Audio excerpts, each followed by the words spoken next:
speeds things up. Surprise!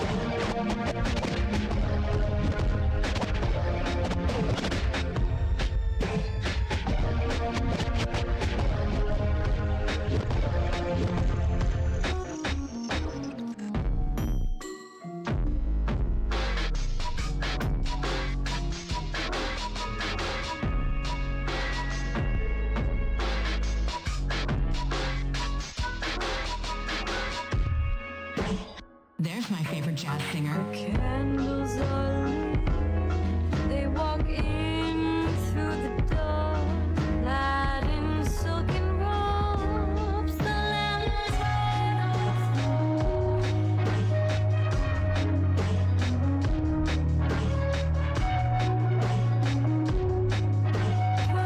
Pursuit of power, fireworks and stars.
things up.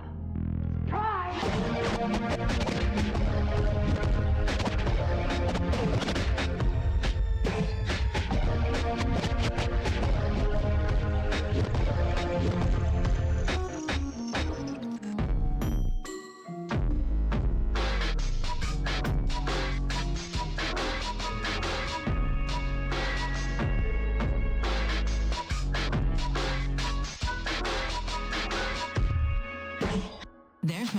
jazz singer. Candles are lit.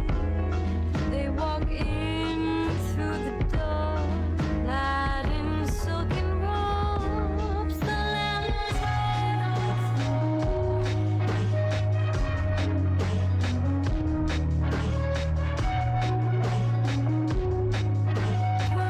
Pursuit of power, fireworks and stars.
speeds things up.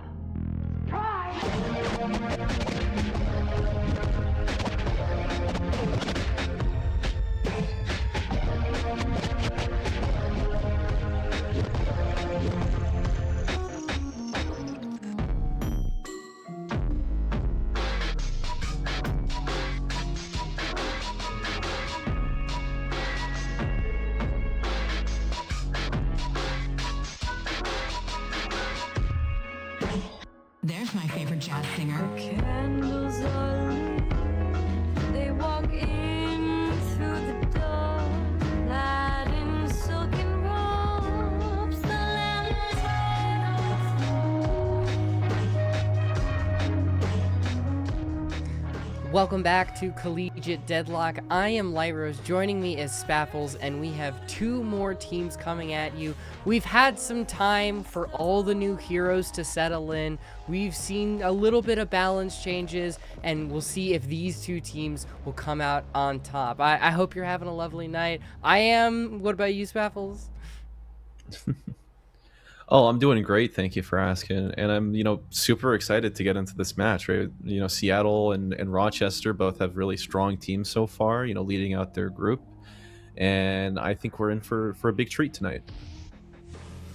And as we take a look at some of the rosters, I believe it was Seattle who is currently 4-0 and RIT is 3-1.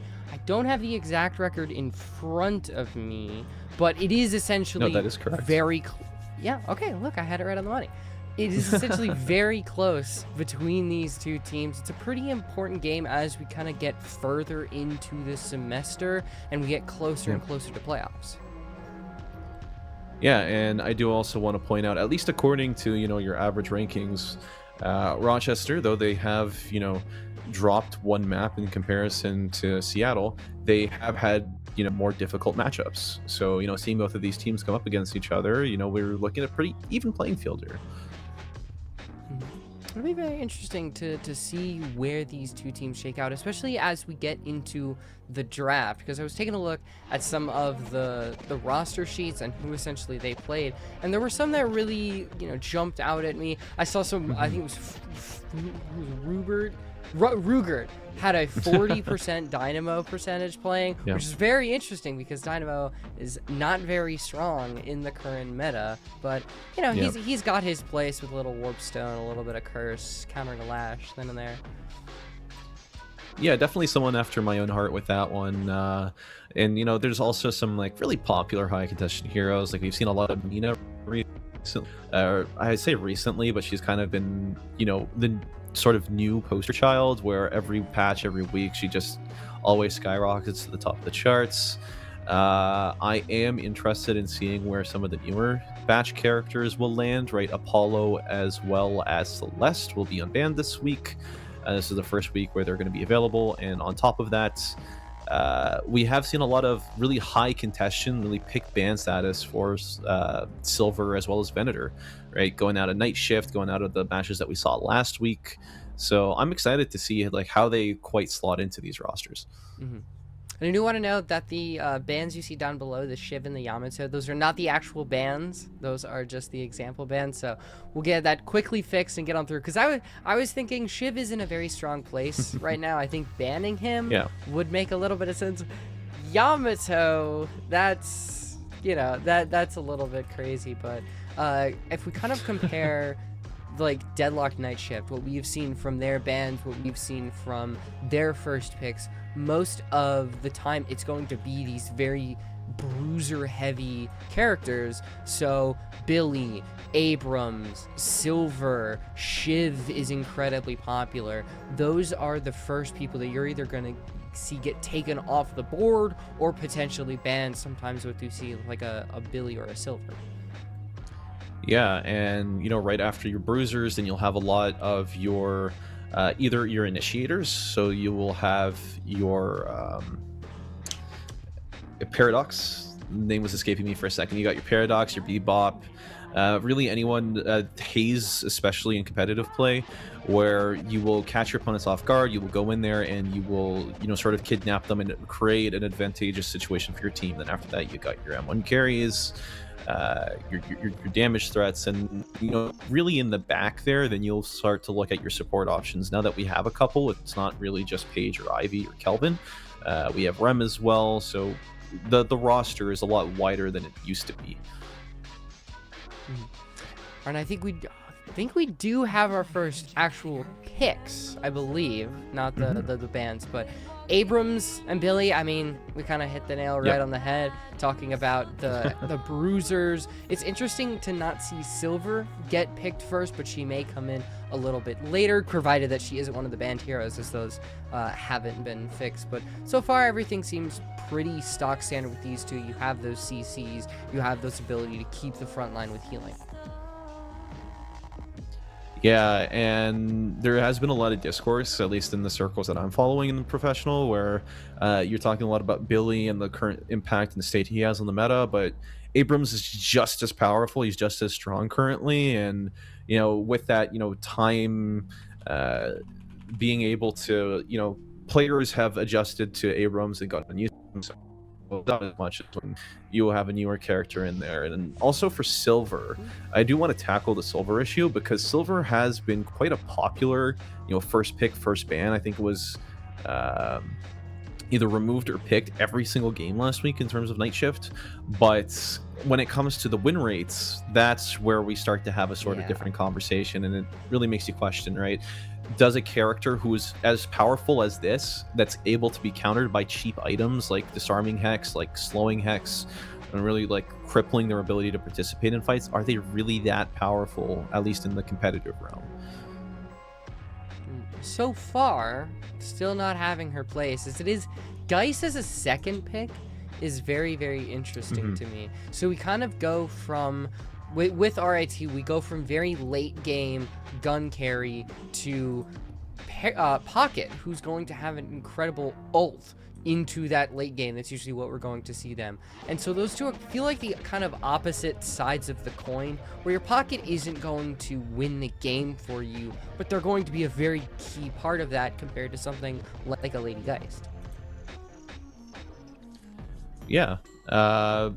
Lady Geist is an interesting pickup here. I think it's more so a read on what's going to come from Seattle. Expecting maybe another 1 or 2 close range heroes to be picked up. But I think you hit the nail right on the head with Pocket. Those ultimates are going to be massive. The Affliction, the anti-healing that they can apply as well. There's just so much utility, and to get it away for practically free, it feels like in this draft so far, is very nice. And so we do actually have the updated bans. The first one was actually Yamato. So that one was right. And then Celeste was the second ban. Celeste, I mean, that makes perfect sense. Celeste is one of the strongest characters in the game right now. Their kit is absolutely insane. But the Yamato is going to be very interesting. That feels a little bit targeted towards Seattle, of all things. Maybe you take away a little bit of the burst damage, you take away that sustain that Yamato can have. She can be very strong, especially because she has that invulnerability that can get you out of some really sticky situations.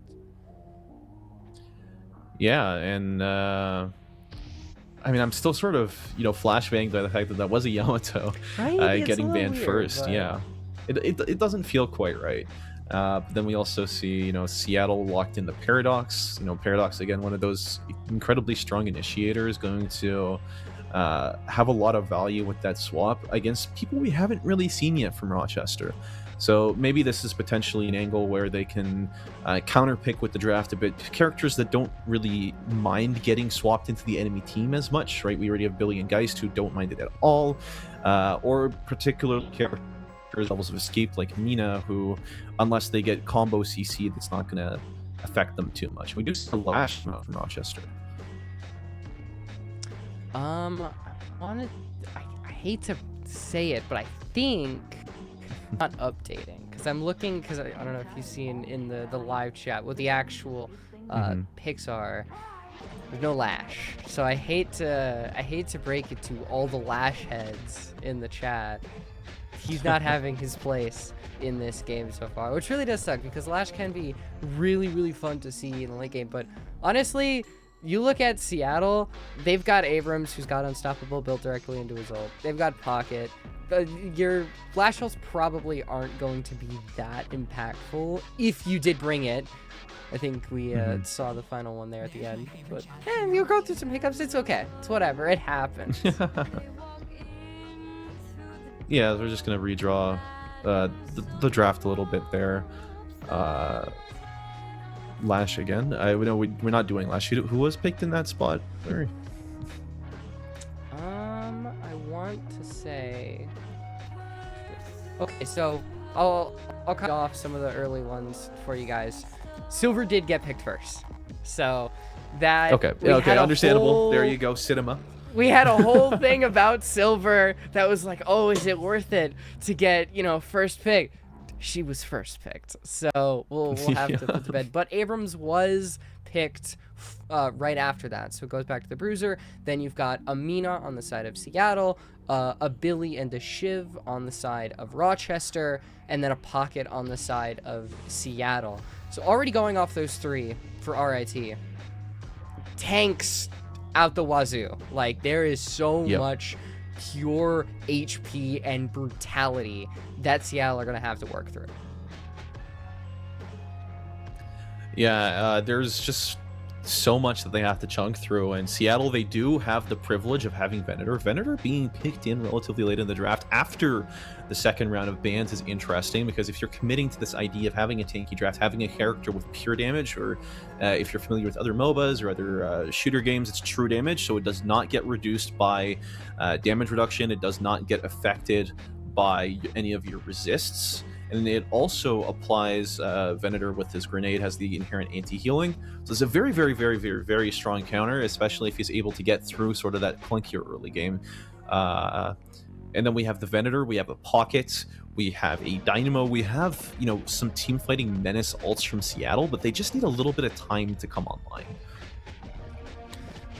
Yeah, there's a lot of potential with something like a Calico, a Pocket, Amina. There's a lot of flash with their abilities. You're going to be able to chunk down HP a lot, but there is a lot of HP that you're going to have to work through. And for those at home, the last three were Venator on the side of Seattle, Mirage on the side of Rochester, Calico, Seattle, Kelvin on Rochester, Dynamo on Seattle, and then Hayes on Rochester, with Bebop and Paradox being the band. So it feels like with Kelvin and Dynamo, those really do feel like comfort picks for Rochester and Seattle, because both Kelvin and Dynamo are very, very popular, and even though they're probably not very strong, sometimes you just got to feel comfortable on a character. Anybody who's played a MOBA knows this.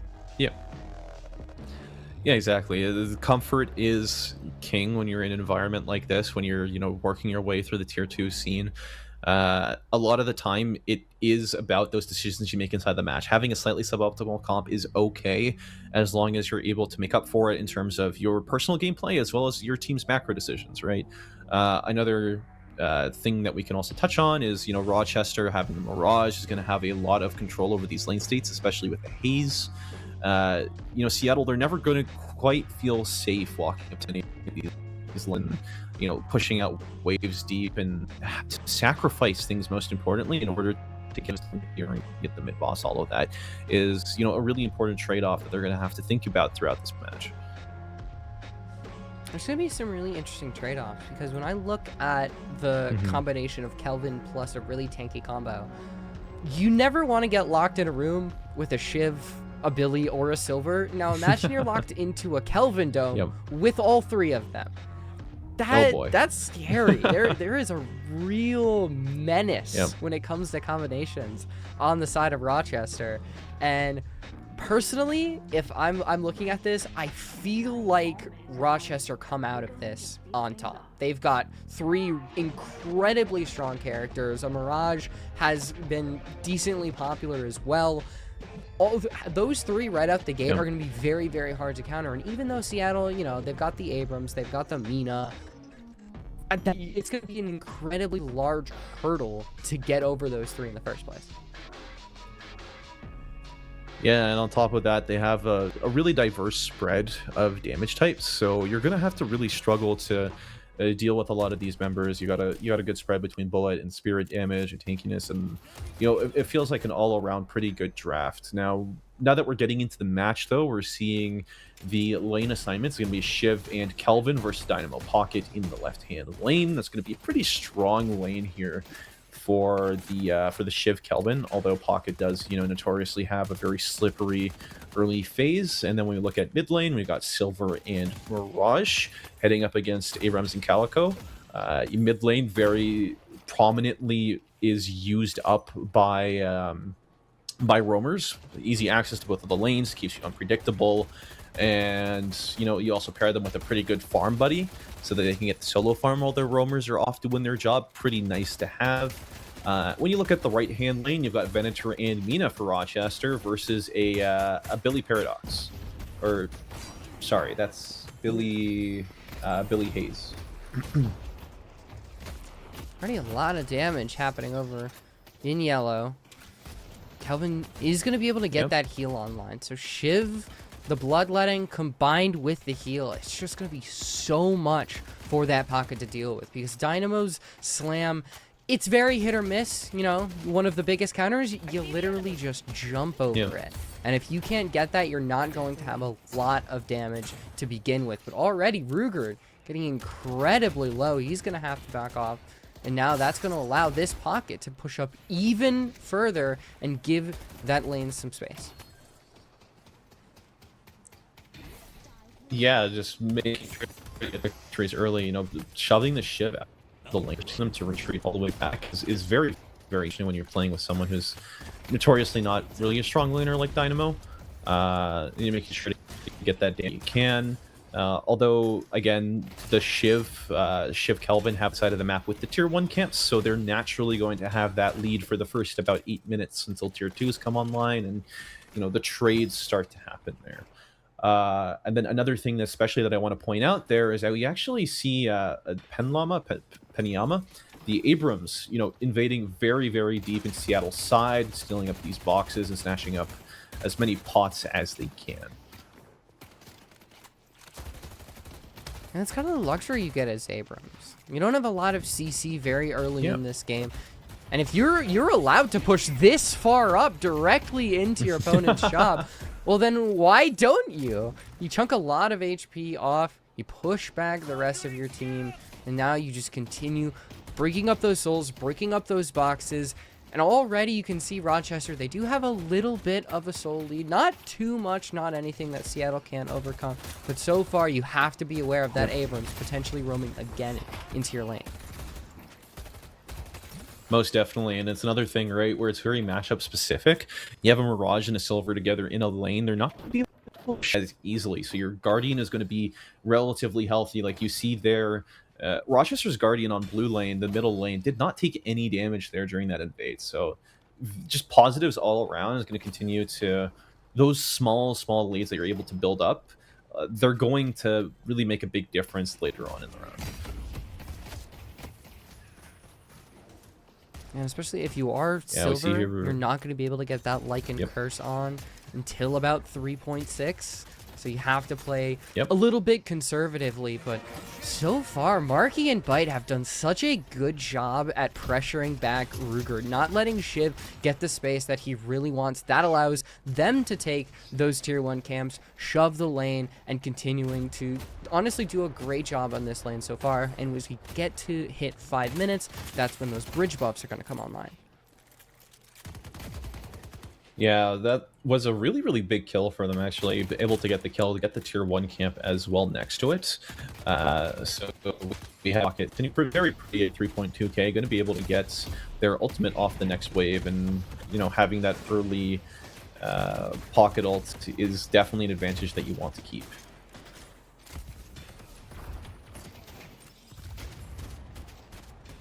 You know, moving on as next we hit 5 minutes. as the... Yep, sorry. as the Nope, 5 minute ticker really goes up, the Shiv gets caught again. It's not really where you want to be. Shiv can have a lot of power, but you really don't want your Shiv falling super far behind, since that's when a lot of burst damage on the side of Rochester is going to come online. You know, your Pocket already at 4.3, highest in the game so far. You really would rather not have Shiv be undervalued compared to that. Most definitely here, and you know, bleeding out of this lane in particular is quite bad. You know, your Shiv really, like you said, that burst damage really ramping up against him is going to stop him from really making good, from taking advantage of his bloodletting passive, which, you know, allows him to regenerate some of the damage he takes over time. But if the burst is too high, then you're able to just completely shut him down.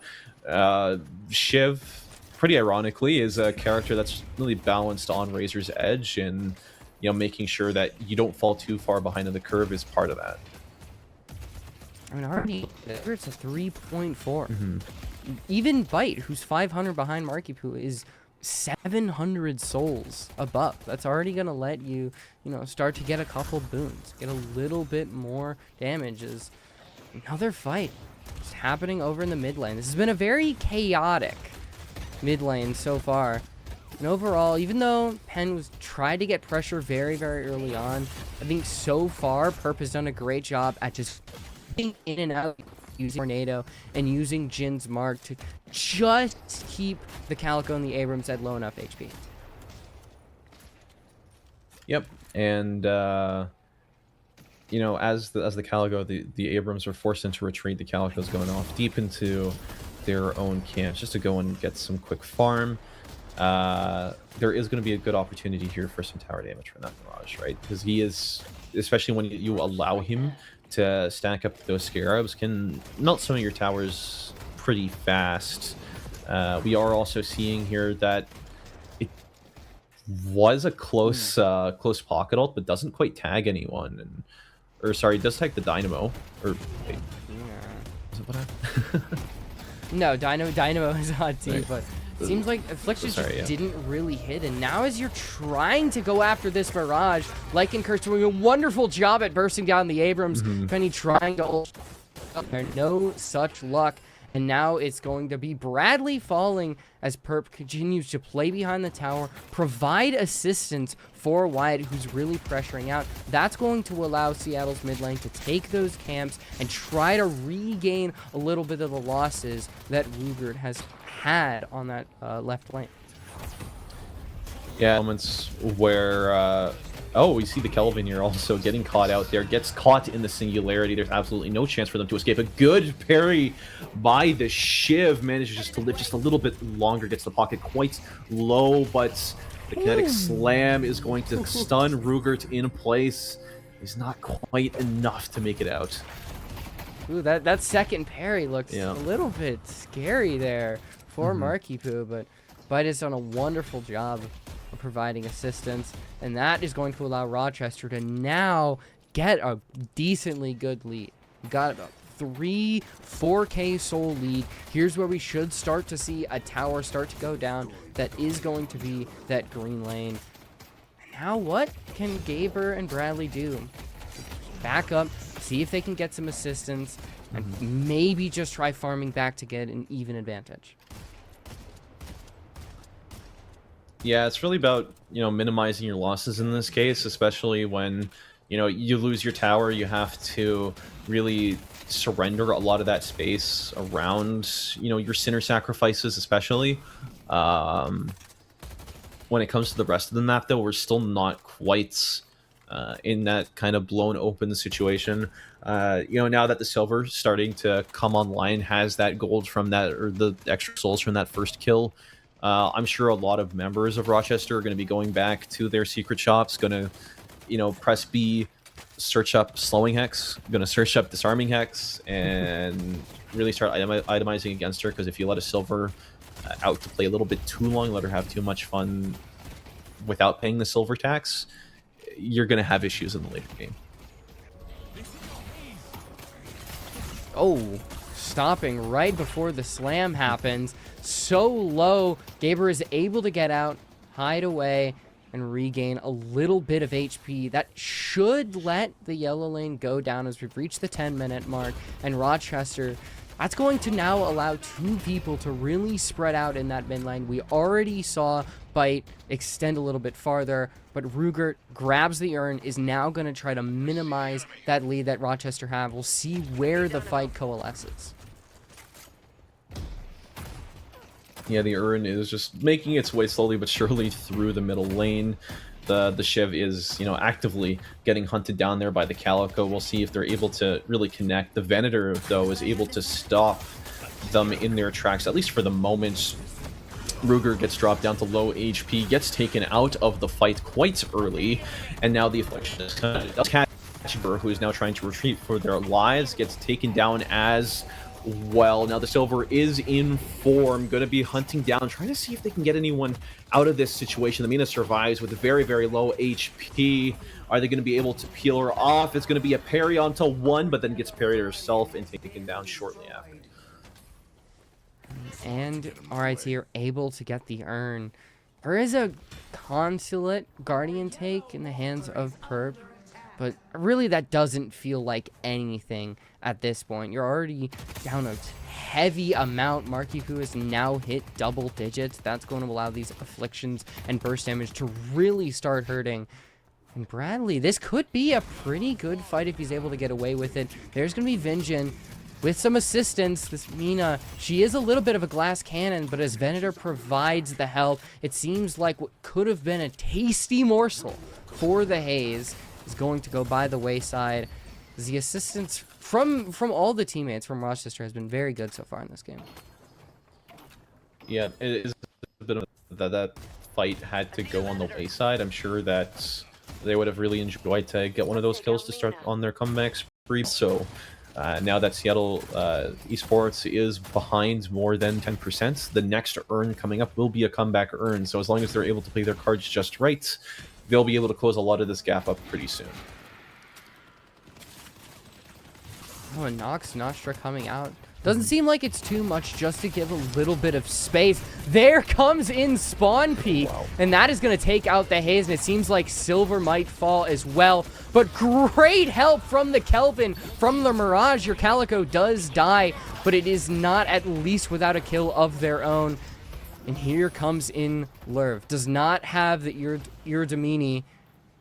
And as Billy falls back, might be able to get away, will do so. And there is something. At least your Billy did not die. And even though Rochester still maintained that lead, there were some consolation kills on the side of Seattle. Yeah, there's some really aggressive plays, especially since you're not able to quite cross-map at this stage of the game. 13 minutes. Your Walker damage is negligible at best. We even saw the Mirage there getting TP'd over, gets the kill there onto the Dynamo. Surprised that we saw him in that position. But it does allow for a venue for Seattle to come in now that they've gotten those shutdown kills. I mean, I kind of want to say it. Are we feeling like Rochester are getting a little too aggressive here? I mean, we saw Arcus, then Spawn Peak is able to get the kill, immediately follows, and now Bite Node and Island all on their own. This is a very big soul lead, but I don't think you're at the point where you really should be all alone. Even at incredible soul leads, you never want to be all alone like we saw Bite Node do. Yeah, the current situation of the Deadlock meta, especially after the Old Gods update, is, you know, especially if you are able to stomp in lanes, there's always an opportunity for your opponents to come back in. The soul lead's never going to really blow too far away with the slew of comeback mechanics we have in the game. And it's really a lot about biding your time and really building up those advantages as you go. So we did also get a nice quick look at the itemization there. These teams are both ramping up pretty accordingly. Mirage, notably, is able to really match the opponents in terms of soul scaling, while the rest of the team's starting to slow down a bit. We do have a disconnect there from Lurv, so hopefully they're able to rejoin soon. And yeah, I just wanted to take a moment, take a checkpoint, right? How do we feel about the match so far? I know that you said Seattle were looking very, very strong coming in. Do you think we're waiting for their power spike, or do you think there might have been some mechanical errors to get us to this point? There have been some very good individual plays. I mean, Bite Node and Marky Poo's lane was, I think, great, and I think that was really able to spiral them forward. But so far, it's just been the team play on the side of RIT. I think their positioning combined with their ability to completely burst damage their way through a lot of these opponents is really what's giving them the edge. We are so far away from calling this one a foregone conclusion, though. Yep. There's still, the comeback urn is still able to get up with the strength of the inherent characters that you have with Shiv, Billy, and Silver. I think the longer we go on, and if we do see some more individual mistakes like we saw from the Dynamo, where you're on an island all on your own and you're just going to get surrounded by 3 people and killed, there is absolutely a way for Seattle to get into this, but you're down 11k. You never want to be here to begin with. Yeah, that is pretty difficult, and we also do see that there are some big, farming builds going on. We have a whatchamacallit, a trophy collector coming out from the Venator, so is making sure to get himself well fed, build up those advantages over the longer term. I don't think we saw a trophy collector yet, but there is going to be a longer dried out conclusion to this game. What I'm interested in seeing, right, is a minute and 30 seconds after we paused, there is going to be that comeback earn like you mentioned. So there's a big opportunity, a big fight there to see, okay, is Rochester going to be able to deny it, or are we going to start to see that gap close? Yeah, I think we also saw a cultist sacrifice. I don't remember who exactly ran it because their heads are cut off.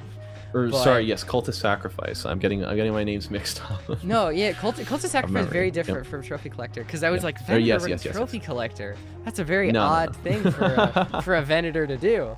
But yeah, cultist sacrifice, I don't know how you feel. I'm very glad cultist sacrifice is it's not dead in the water, but from where it used to be, you almost never see it, and I'm kind of glad because it's kind of a boring item, if I'm being honest. Yeah, I think there's a lot of different ways you can look at it. For myself, I don't really think my opinions have settled too much, because we have come a long way since a few months ago, where it was built on every single character. Everyone would rush monster rounds into cultists, and you would have a really big damage mod versus NPCs and stars, and everything would die really quickly.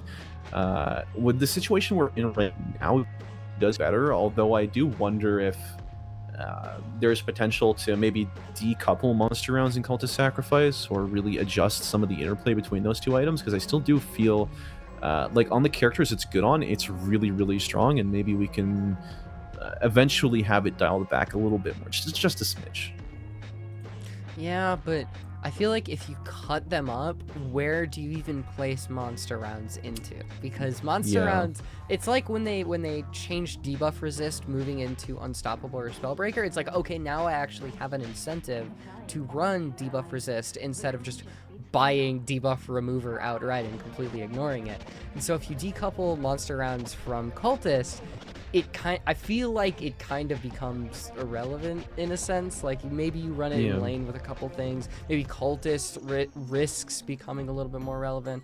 I think, I don't know. I personally don't like cultists, so that is definitely weighing my opinion on the matter. But yeah, I do think at the end of the day, though, is monster rounds is a very compelling item at 800. Meanwhile, 2400 for cultist sacrifice, you're starting to run yourself into a wall the more you strip away some of those items, and I think that's really where cultist sacrifice is sort of that vector that I want to attack without really diminishing from monster rounds a bit too much. Yeah. I think we're still waiting on the player, so PC starting back up. He has deadlock on a floppy disk, so I don't know.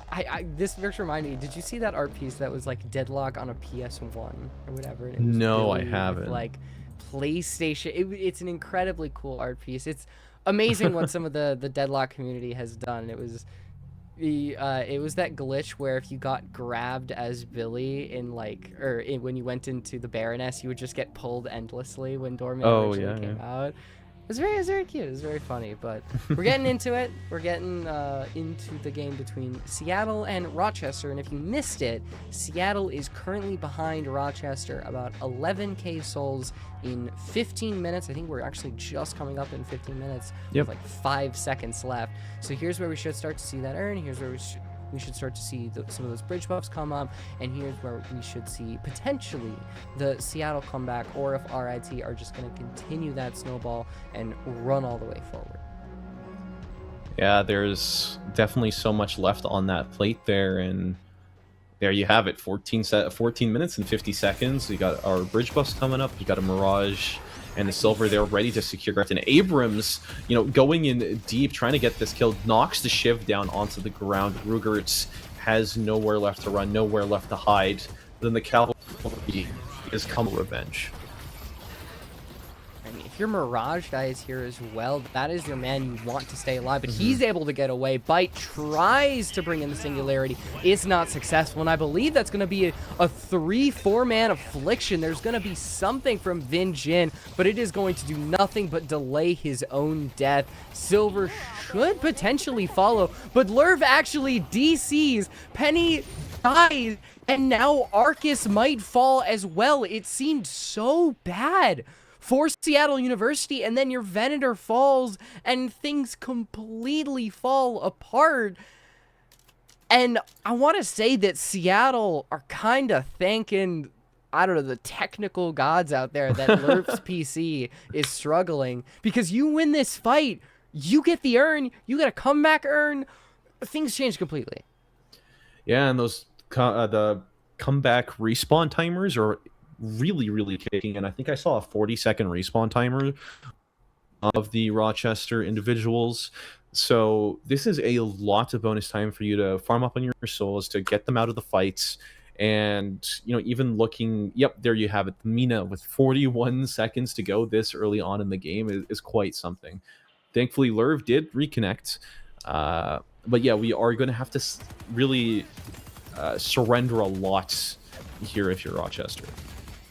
And I think the reason why her respawn timer is that high is actually because of the advantage that RIT has. Because, I mean, Vinh Jin dies, and I think Vin's was about, what, 20 seconds? So, if Seattle go quickly, which seems like they're kind of taking a long way here, you did see Peniyama come back online. That might allow for a contest, but due to the placement of the urn, I think Seattle should be able to get this one scot-free. So we're gonna have a little bit of a close game here with a nice clean urn dump. Yeah, these are the exact sort of, you know, situations that you want to create, that instability when you are behind. You want to take those big fights, and it's really aggressive here from from Pen. Gets shut down there by the Shiv as well after, you know, diving a bit too far under the Walker. Look, I don't want to say that Penyama's meleeing a bit too much, but look, you run a melee Abrams build, you know, you're that bruiser.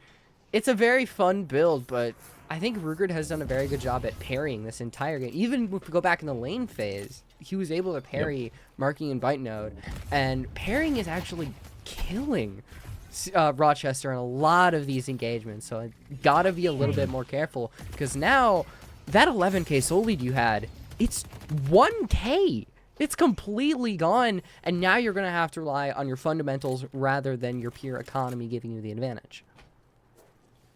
Yep, and we're also coming up on that timer where you have the notorious, you know, 20-minute mid bosses, where now that the respawn timers are starting to ramp up in general, not just from the comeback mechanic, you really have to start to worry about what happens if you take a fight and, you know, you lose 2 members, you lose 3 members even. You know, you could go into an early rejuve, and then you're really significantly forced to play defensively, even though you technically, it's still so early on in the game. You still have so much safety. When you look at it, still there hasn't the what I like to call the silver tax still hasn't kicked in. We haven't really seen too many of those hexing items yet. So Wyatt is still quite able to wreak havoc on those team fights if she's able to, you know, build up that wolf form early enough.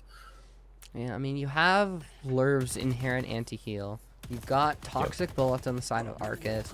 Marky Poo's Affliction. There's going to be a lot of anti-heal on the side of Rochester. And is that Hunter's Aura on Abrams? I don't know if I'm crazy, but I almost never see Hunter's Aura on Abrams. That is, feels like Penlam is really going in on that charge melee kind of gun Abrams, what we saw before the Old Gods New Blood patch. Yeah, it's certainly new to me, at least. Is pretty interesting.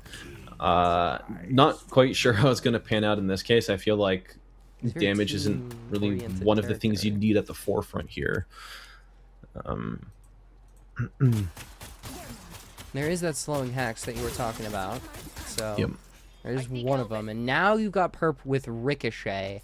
And he has the most souls in the entire game with Toxic Bullets. We're at the point where Perp is really a threat that needs to be worried about. And Arcus cannot take that. He's actually going to be able to just simply take the Sinner's Sacrifice. And it seems like Perp is going to be a massive threat. He's just kind of able to walk around. There are 3 to 4 people around him. He's got to be careful. Yeah. Yeah, and you know, as the game continues to go on now, this Mirage, now that they have the Ricochet, the farming speed is significantly increased. You have so many strong items in this map, like Inhibitor, you've got Silencer, you've got the Toxic Bullets that already purchased. There's going to be so much utility and damage coming out from this kid. He's going to get knocked down extremely low, the counter spell there, just to, you know, drag out their life a little bit longer, but it was ultimately a nice punish there from Rochester. There's going to be a play onto Lurv on the other side of the map, though, taking down that Venator, and we're looking at a Walker for Walker trade, potentially. One that's going to be looking pretty good. You clean up that side. Unfortunately for Gaver, the Urn is going to be on the opposite side, one that is completely controlled by Rochester. And their Guardian is still up as well. So that's another area where you're going to have a little bit of the tower defense. You've got that shop. We just saw another Walker go down on the side of Seattle. Had a little bit of skin in the game, but it seems like with Urn, they're playing it very conservatively, potentially dropping it in their base just to deny it from Rochester. Yeah, the buy one get one deal is really strong with this one. Rochester able to get, you know, both of the Walkers there just for the price of one. Looking pretty happy there, especially now that the, you know, item slots are not that much of a limitation for them anymore. What is interesting, though, Seattle is looking to really play off the back of this Urn. At first, I thought they were going to take the Urn, they were going to sit with it in their base, and they were going to really prevent Rochester from being able to make a play with it too early. But now, you know, walking it up through the lane, they're starting to think, what if we conduct this? Yeah, well, all this is happening. There's a 1v1 happening in the opposite side of the lane. It's very crucial, but Venator actually joining Arcus, so that takes away one less body on the side of the actual Urn push. That could be pretty devastating as the rest of Seattle are trying to push back. A pretty good Singularity combined with an Arctic Beam. Down goes one on either side, and Affliction is going to be able to hit multiple people all at once. That's a lot of healing reduction. Very, very good if they can take out the tanks, but down goes the tank on the side of Rochester. Here's where that Silver is really going to start packing a punch, and if Arcus can potentially get that Mirage, this fight could change on a dime. There's so many critical portraits on Seattle, but nobody can capitalize on them. It's just Arcus up against the world, and it seems like Marky Boo might come in too late for the potential save. Yeah, overcommitting too many people onto that left side there. Rochester made a fatal error, and they had some really strong plays. They had the Singularity that caught a couple. There was the Affliction as well, but, you know, Dynamo dying at Singularity, cutting that short, asking his team to change the world, but the only thing they did to change it was to fall over. I think one of the things about that fight, I don't think it had a definitive winner or a loser, which Rochester wants. They're still at about a 7k soul lead, which at this point in the game isn't a crazy amount, but if you're just able to keep that map control, as we do see with that Urn, with that Guardian, you might have something going. As so far, Wyatt trying to see if they can proc that Lycan Curse, potentially get something up. There's going to be that Lycan Curse combined with the Calico, but it's not anything more than just pushing back the rest of the team as we see yet another Urn fight. It's actually over mid this time. Yeah, while that scuffle was happening over in the left side lane, we had Pen Llama, who was escorting the Urn over, but unfortunately did get caught near his own Guardian, and now it's going to be Seattle that are here running that last mile. Bradley gets dropped down to a really low amount of HP. He's forced to hide before their eventual retreat as long as they don't get caught. And now it's the Calico here, just the constant threat. Having the 2 apply melee damage and being able to knock it down without the need for a heavy hit anymore, she's going to be pretty capable at this deny. There was a point where Seattle did outnumber Rochester. That time has passed, and Arcus has to be very careful.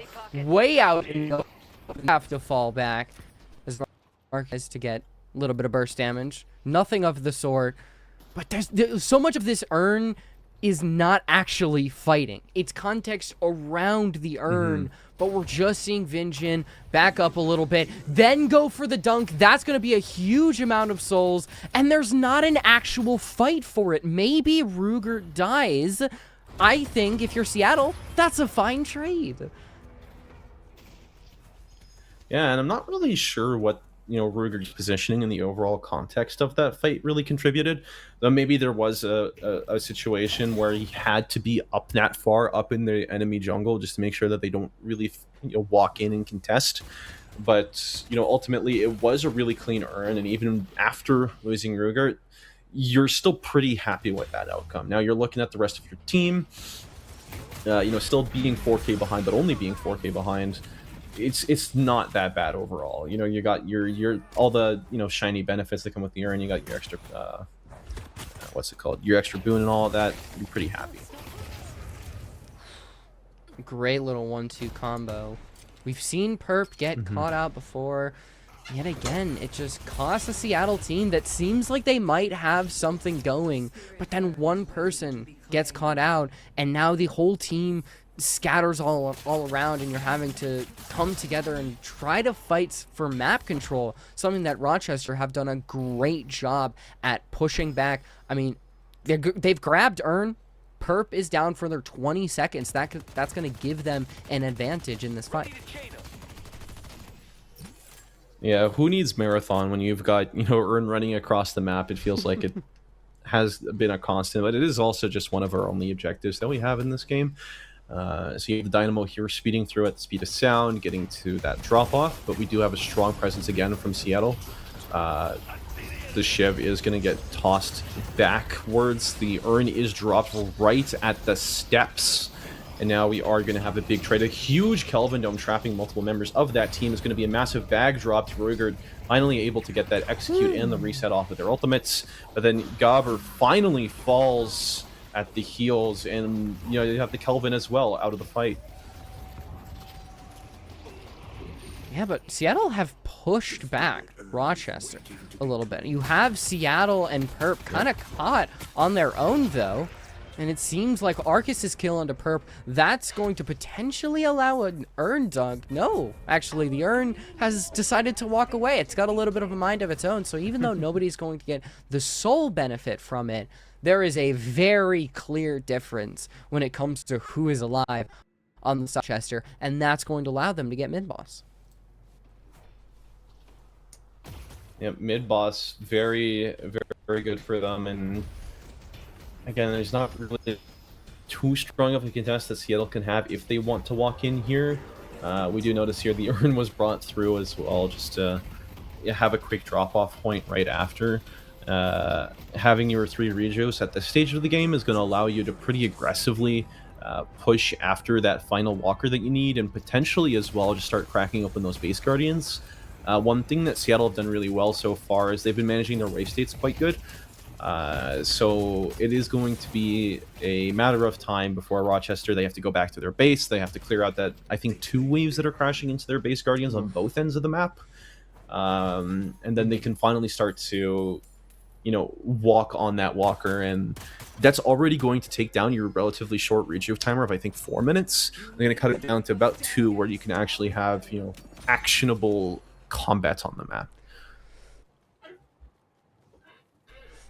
Yeah, but that's still time for Rochester to actually make a play off of that.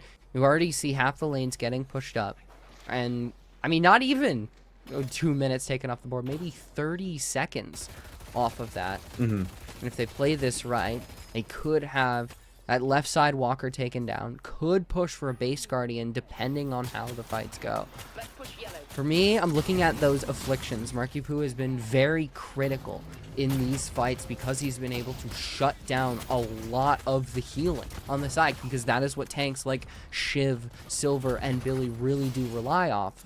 But already, Yep. it's Arcus, 38k. By and large, the sole leader in the entire game. Having to back off just a little bit. The Lycan Curse, not an opportune time, honestly, for Wyatt to get that off. So that's going to go on that 30-second cooldown. That's going to be a little bit more time before Silver can actually be a true threat in the fight. But it's time that Rochester is giving Seattle. Yep, and Seattle, they're doing their best here to stall out for time, but even if they do drop down this Kelvin Dome, there's not really too much they're going to be able to do. They have the advantage with the Defender resists, but the Walker does fall pretty quickly. Warpstone up from Penlum is not quite going to catch anybody. The Affliction goes through. The Billy drops down first, and now it is a full retreat. The Haze to fall. The Silver net at her Lycan Curse cooldown, and you're able to play very aggressively in their face. There's not really too much that Seattle can do to retaliate, and it's going to be a full walk on the base. Oh, and you only dropped one Rejuve Crystal after all that. I mean, it's honestly might be time to call it. You're this late in the game, 30 minutes, 30k down. Honestly, you're going to be able to probably get both shrines and potentially a patron drop. It's looking very, very scary for Seattle at this late in the game. And now an incredibly late kill onto Wyatt on the Silver. That's about another 30-second cooldown. I think we're just kind of staring the result right in the face here. Yeah, that stagger kill is a big nail in the coffin, making sure that Seattle aren't quite able to contest them just yet. But with the timer ticking down, it is going to be a bit of a closer race to see if they can take down this patron. Rochester, they have to make a decision. Do they want to stay for it? It looks like the answer is yes. And, Seattle, they don't quite have the respawn timers lining up in a way. Crystals, though. Yep. I think they're wanting to play conservative, though. Buy in the shop. Everybody likes to buy. Yeah, the big onus here is really on Rochester. Is really on Seattle. They, being this far behind when you're down 30k, you need to make these big plays. You need to stack yourselves together. You need to find outliers. You need to create disturbances on the map and make those big gamble plays. Because otherwise, with the access to farm and everything that Rochester has, they're just going to continue to snowball this lead onwards and onwards. And now Arcus has cheat death as well. So not only are you going to have to somehow find a way to corral Mina from the skies, you're essentially going to have to do it twice. That's what that soul lead is going to give you. I think we might have a fight around the urn. It's where you see Bite and Spawn playing around. And then here comes Mark, here comes Lurv. Singularity is going to be online, and I think that's exactly what Bite Node is going to play for. Playing very, very patient. It's actually Spawn Peak drawing the ire on the right side. Urn is going to get deposited, but I don't think Rochester are worried about that. They're worried about finishing the game right here, right now. And as I say that, both teams just walk away from each other. It seems like Rochester are actually content on accepting that they're not really going to walk away with the fight then and now and go back to farming. Headed to Broadway. Yeah, not really being able to get that fight around the urn does feel bad for Rochester, as now they're forced to, back all the way up. You got to play your time. You have mid-boss spawning in a minute and a half. That's going to be a pretty definitive way to end the game. Although Seattle does have some pretty big abilities to play around it. So if you're able to get that Kelvin down in the pit, the Billy, the Silver as well, you're going to have a really messy fight, and that's something that Rochester would rather avoid. I'm just trying to look at ways that they can potentially shut down the Mina. There really isn't anything, and now Hayes caught all alone against a Calico. Unstoppable proc, Fleetfoot proc, the rest of the Seattle is there to help, and Affliction is popped out. That's going to be 2 people it gets. As Pocket just tries to flee backwards. The assist of Abrams being chain ganged, and everybody on Seattle is there. But Abrams popping that ult brings the house down. A singularity as well. A charge. There is no chance for Seattle. 3 players go down. Perp falls, and that should be Rochester coming together. It took a little bit of time, but a chain of ults. The singularity, the slam coming in from Pen Llama. There's not much you can do against a combo of those 2. Yeah, Seattle, they were onto something. They thought they had that pick onto Pen Llama, but Pen Llama said, call an ambulance, but not for me. This is a huge, I think it was a 4 or 5 man singularity. Rochester able to walk away with this with map 1 of this series, the best of 2. And yeah, I think it was a pretty overall well-played game for them. And, going into the next map, I mean, what are you looking for? What are you expecting? It feels like your silver really didn't have a golden opportunity a lot of the times. It felt like, Shiv was fighting from behind very early on. The chain gang got a couple of uses, but I think it's just the constant status effects that RIT was able to keep on. I mean, you look at Arcus constantly in the air, constantly applying Love Bite, Nox Nostra. There's so many things that Seattle have to worry about. Singularity, Slam, and I just don't think they were able to really counter any of them. There was no way to shut down the Mina. There was no way to stop the Abrams or the Dynamo when they were in their most powerful states. Yeah, and honorable mention, of course, shout out to the Mirage from Perp. It was really starting to get to that point, able to have a lot of impact. Had the Ricochet, had the Toxic Bullets quite early, but the game sort of slipped out of their control. Seattle had a lot of close moments. They were able to close that Soul lead once or twice, but ultimately Rochester, they're just able to, through their play on the map, through their play in the team fights, you continue to build that lead back up for themselves. And every time they closed that gap, it was just another opportunity for them to again exploit out in front. And you had, your soul leader like Perp. I think it was 2 times where Perp would get caught out after what felt like it was the perfect opportunity for Seattle to start fighting their way back, and then Perp would be all alone and would get caught out, and that momentum that you start to build up would just completely fall apart right before your eyes. I think there were some moments as well throughout the entire game that just felt like anytime Seattle started going, there was just one little slip up that just stopped them from really clawing back. Yeah, having your Mirage always caught, always on the respawn timer does feel bad, and it does also feel a little bit awkward to have Mirage as your soul leader, because you do naturally want to fight around him. You want to have him present for all of your team fights, but that also sort of goes against what the character is very capable of doing, especially on their side lanes with the ultimate fights later on. So a little bit of a dual identity there, but I don't think it was necessarily the be-all end-all, the deal breaker in the situation. So we're going to be going off quickly over to a break, and then when we're back, we're going to have match 2 of this best of 2 series. Thank you.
There's my favorite jazz singer. Candles are lit.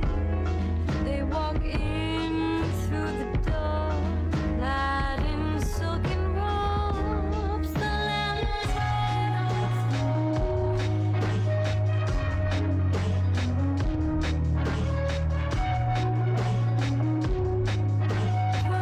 pursuit of power, fireworks and stars.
speeds things up. Pride!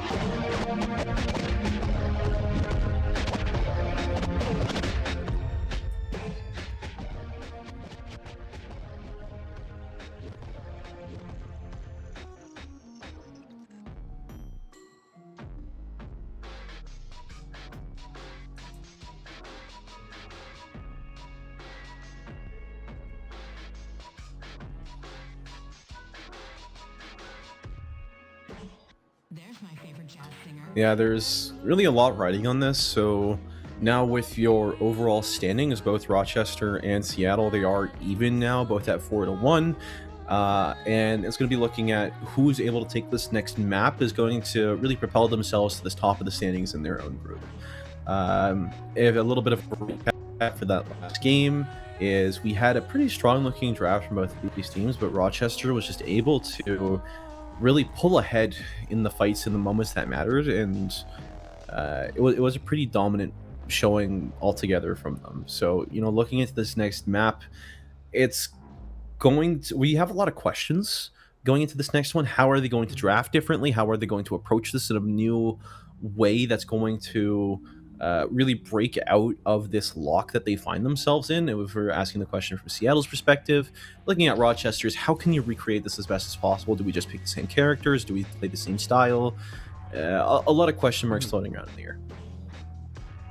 Yeah, I think if you look at the roster pool on each side, it felt like Rochester had that it factor, that those characters that could really make the difference in a lot of those fights, which we saw, like Bite on the Dynamo, Pen Llama on the Abram, even Marky Boo on the Affliction. Even though it's not a super flashy ultimate, we saw 3-man, 4-man Afflictions in a couple of these fights, versus on the side of Seattle, where a lot of their staying power just comes from their ability to tank these fights and keep up damage, of which they didn't really do a lot of because they were dying to these very, very powerful ults. And so that's what I'm looking for as we go into the second map.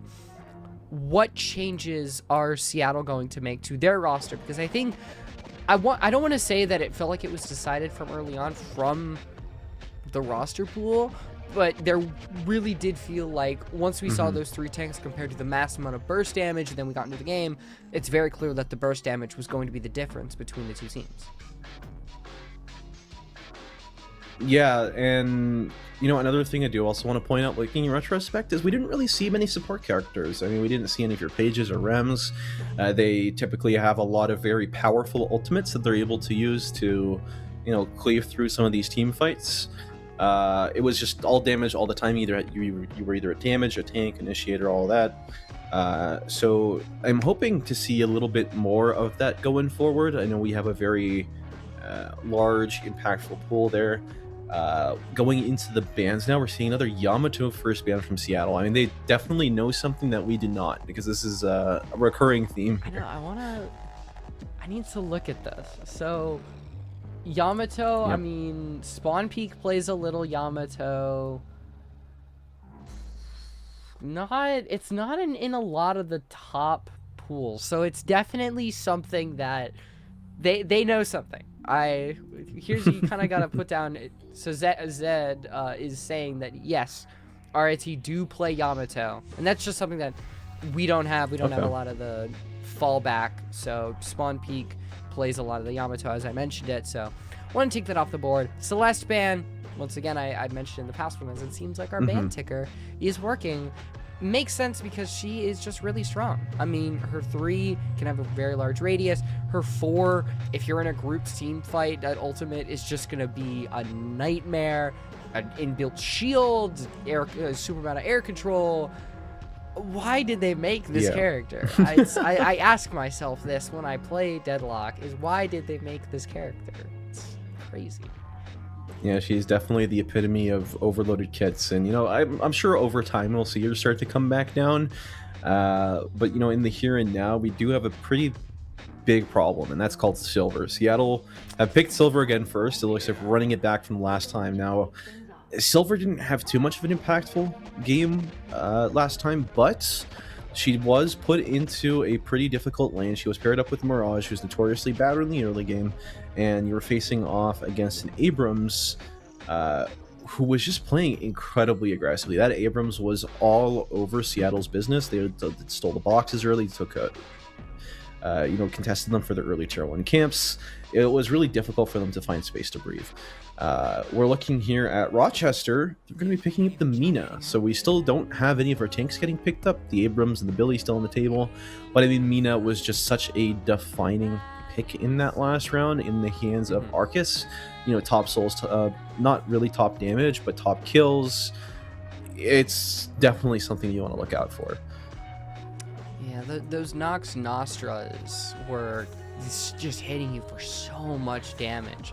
Once those bites have built up a ton, and with the amount of souls that Mina had, it was terrifying, because especially I talked about how Seattle, it didn't feel like they were able to counter that Mina. You didn't see any knockdowns. I don't believe there was like Phantom Strike as well. Nothing that could really shut down what was a terrifying character. Following up with the Abrams, we're looking like the same All right.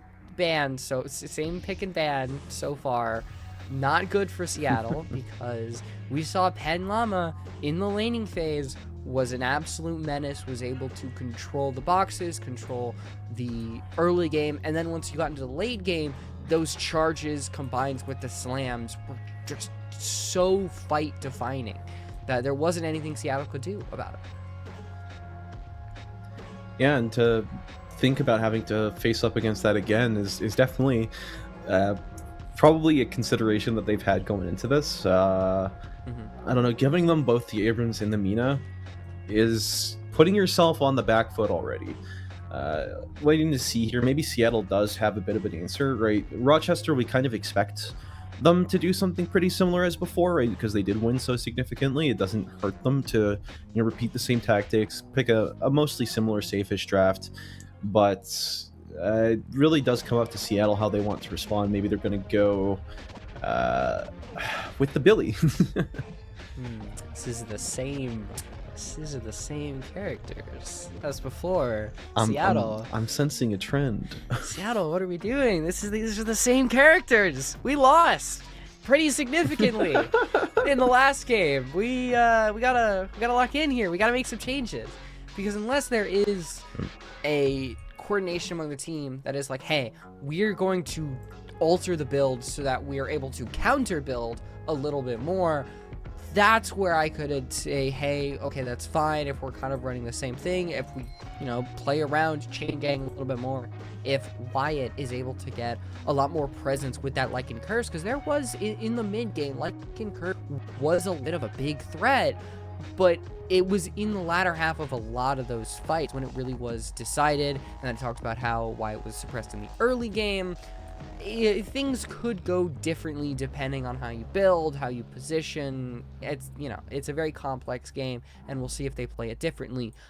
Bebop, though, that's a big change. That's an initiator, that's a bomb stacks, that's an ult, that's a huge deviation.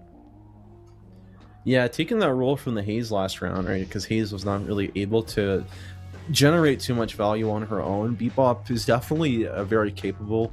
Those hooks, the bombs, everything like that. One thing you do want to look out for here is how having a Bebop really skews your team fighting, because you really want to be careful about who you grab, when you grab them, how you grab them. There are certain situations like the last match that we saw where a Bebop could have significantly changed that, where you don't have to go in as Seattle to have the fight get brought to you, right? Especially you're playing that Silver, you're playing the Billy, the double melee comp again. That is something that sort of fits with that team a little bit better, at least in my opinion. And I think a Bebop is actually going to be very welcome. I mean, just grab the Mina. Granted, that's a lot easier said than done. She's going to be able to silence it. Yeah. But, I mean, if you're able to grab Pocket, too, there's a lot of... We go back to the first map, and we kind of insert a Bebop, and say, how would a Bebop change this scenario? I think it would be a lot, because a lot of times what happens, from what I saw in the first map, is the fight will start, and then everything will scatter. You'll have a lot of these mini fights. Closer to maybe the base guardian, closer to the urn, and then closer to like the tier 1 jungle camp. And what Bebop can do is he can completely alter the course of that. If he's far away in the back, you can help the people that are fighting in the mid area and just completely change course on everything. And so I'm very interested to see how Seattle apply that. And I think if I look, we do see some Bebop getting played. Yeah, you see Gaver is a very big Bebop player. Yeah, he's probably the person that we're gonna see play the Bebop. So keep our eye on this game. Yeah, that's also a pretty big change as well when you're looking at the rest of the team's context, Barry, because Gaber was the Billy last match. So if Gaber's going to be on Bebop, then we're going to have somebody brand new on the Billy, and potentially, that swapping around of players, even though the roles are still the same, could have a significant impact on the rest of this match. We do have the rest of the bands though, so Rochester, Shiv, and it's going to be a Dynamo band from Seattle. Yep. Okay, we don't have to have omniscient knowledge to know why that was banned out. I think I was looking at the Twitch chat in between games, and it was who was it? Byte Node. He said, "I'm a professional misplay enthusiast. I press a D4," and that 4 had some very big impact, enough that Seattle decided that they would take it off the board, combined with Rochester taking up the Shiv, the second ban. So Seattle are not going to have an incredibly tanky comp, which might actually help them in this scenario. Yeah, it is going to be interesting to see how Rochester sort of bounces back from that. Maybe they'll pick somebody who's more of a true support. We saw that last game, the Dynamo. Dynamo builds these days scare me and confuse me. You got Headhunter, you've got, Decay is getting built, you've got you double K-Dash and Arcane Surge being built. It's like... You slam down... you slam... What you do is you slam down, they pop up in a perfect thing, and then you just hit the head. Yeah. It's a nice little heal. It gives them a good amount of impact. So... Yeah. It reminds me of good old Bard from League of Legends. If there's any League enthusiasts, or you just mash your face across the item shop and you kind of walk away with a pretty serviceable build. Looking at the rest of the picks that got selected, we have Rochester locking in the Venator, Seattle locking the Mirage. We're just running it back, same as last round. Same. We're literally granted, we can't have the same thing because the Dynamo got taken out, the Shiv got taken out. Yep. So Seattle theoretically could still run a very similar comp. I don't think they will. The Haze almost had no impact, if I'm being honest. Like, there wasn't really a time where we saw an incredibly crucial sleep or a big bullet dance, or you're farming your way to the top. It's really where we saw the Mirage get some very big play. So we'll see. I'm interested to see what those final 2 picks are going to be for Seattle, because I think those could be the difference makers, and Rem, that's a true support. All right, there you go. I've been preaching it all of this draft and all of the previous draft, but having the true supports, having that impact that they have on the map and on your team fights is just, it's irreplaceable. So having Rem in your fights, Rem, it helps your macro because it keeps your waves pushed. It helps you secure other valuables. You've got your team fighting, the nap being really, really impactful. Just, having a built-in slowing hex on top of an unstoppable on themselves, on top of just disabling all your enemy's abilities. Pretty nice. I would like to have that any day of the week.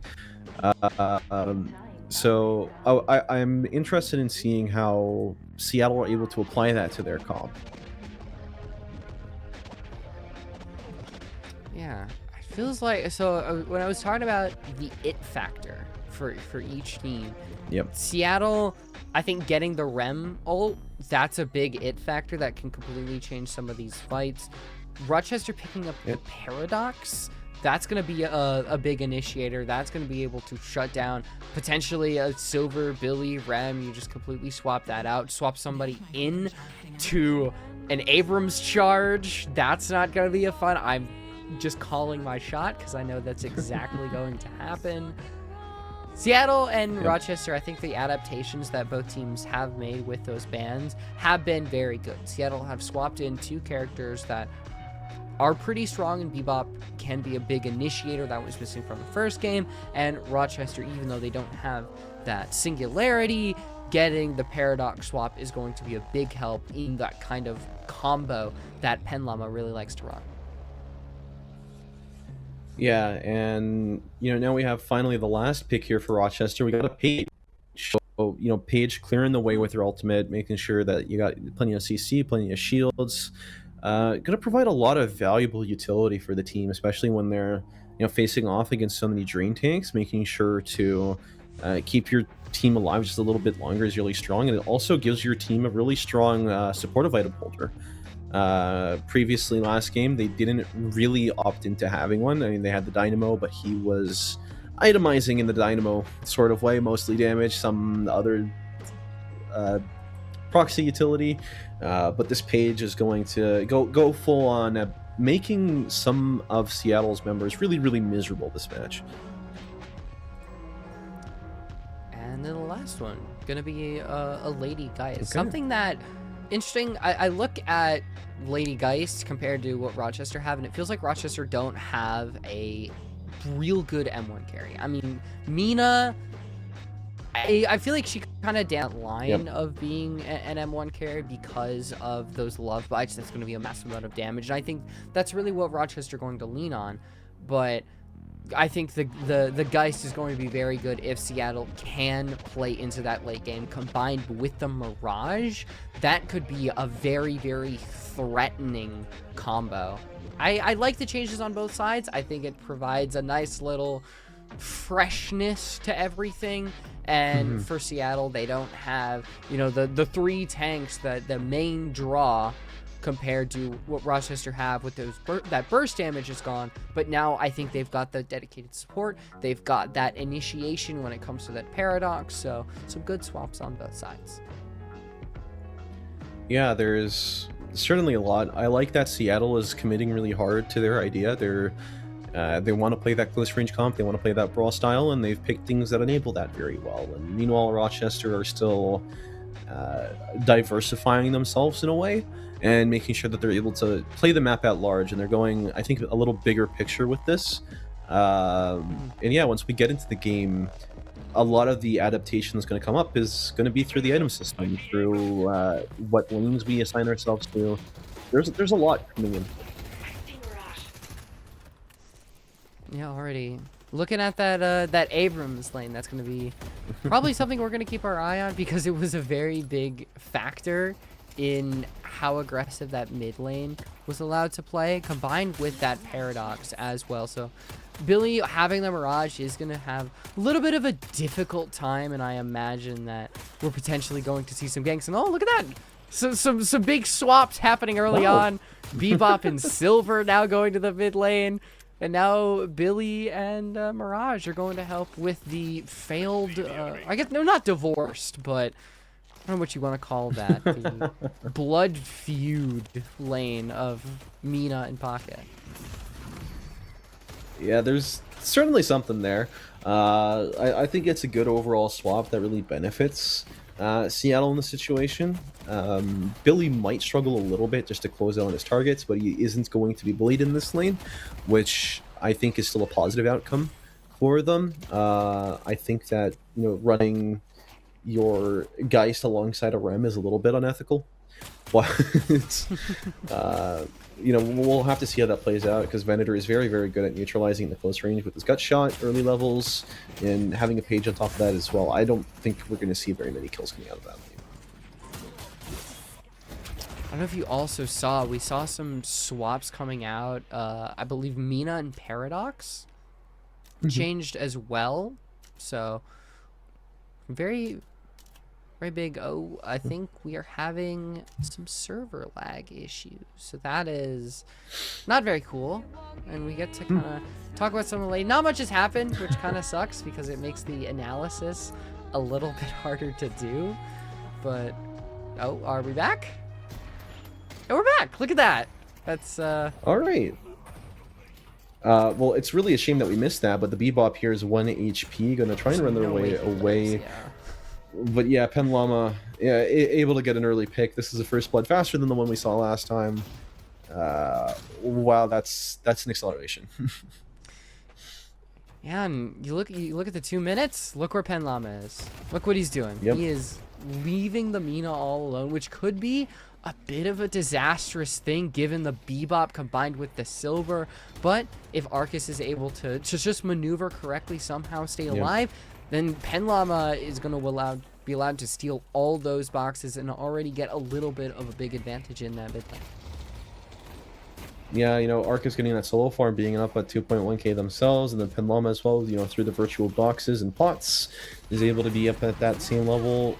It's just, you know, building yourself those little economy wins that you really need. And look at the other lanes, having a Paradox and a Pocket is going to give you a lot of that burst damage, a lot of good potential for early game fights, especially if you do get a roam or two. You're going to have a lot of explosive potential there. And looking at the mid lane again, with the extensive fighting, the Bebop seems to be landing some pretty good hooks. Ooh, Rem's got to be careful. I say that as if Rem doesn't have a get out of jail free card with those ones.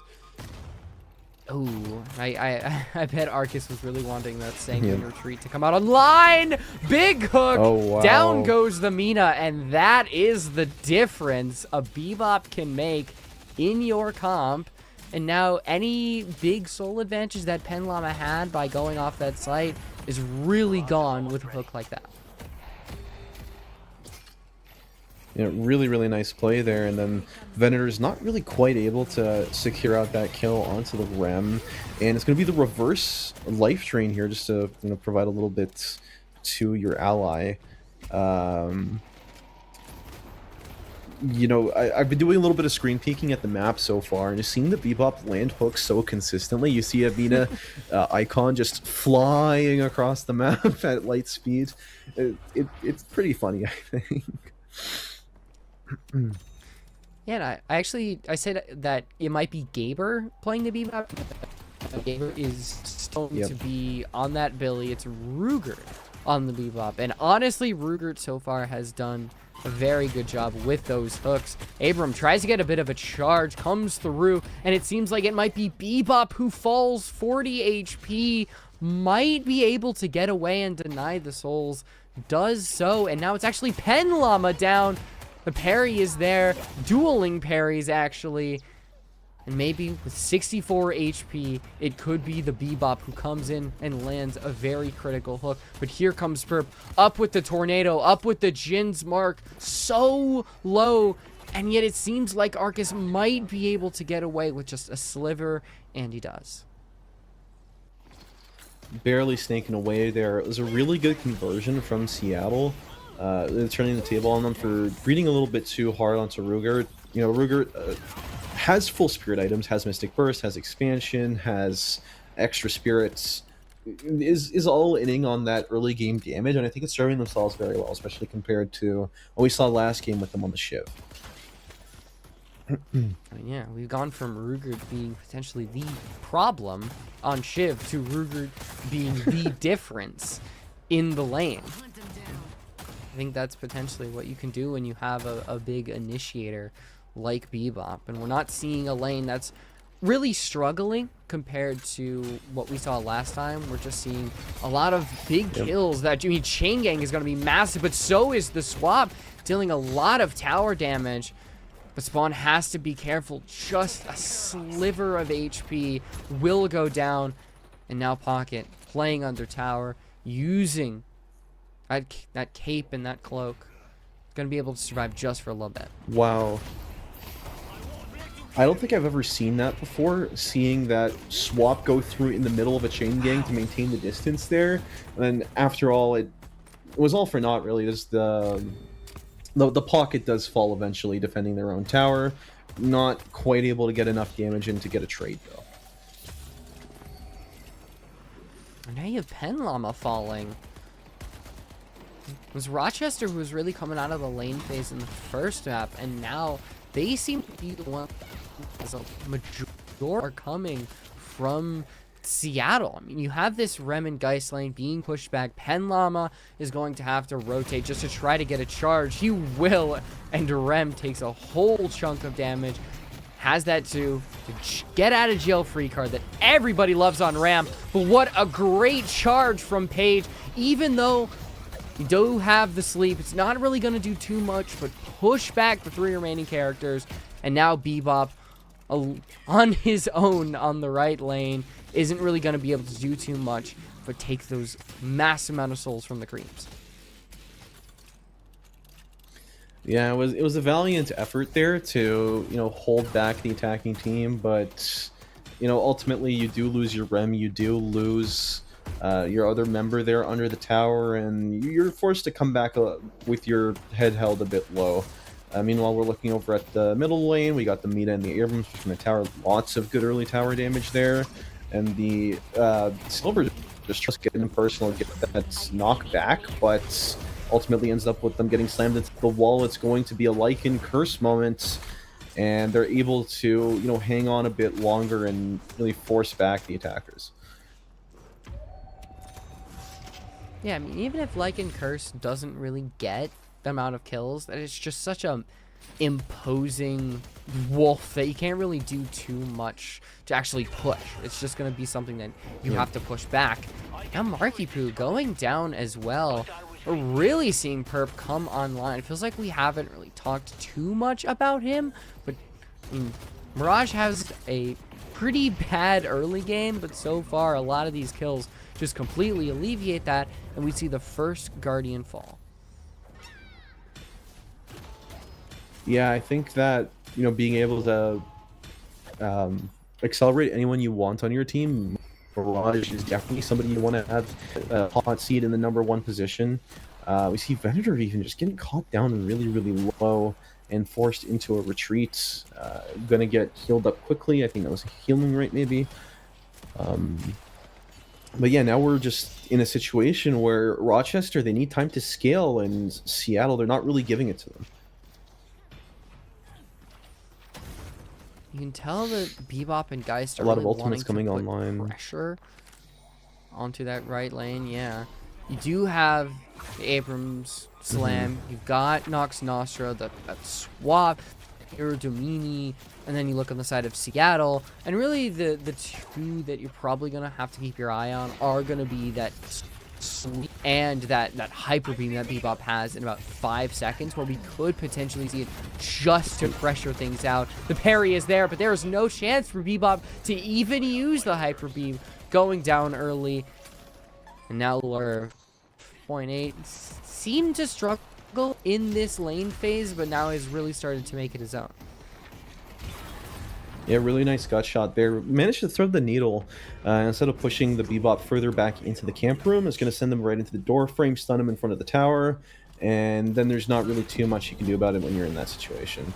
The hyper beam coming through, going to farm 2 camps at the same time. I don't think I've ever seen this before.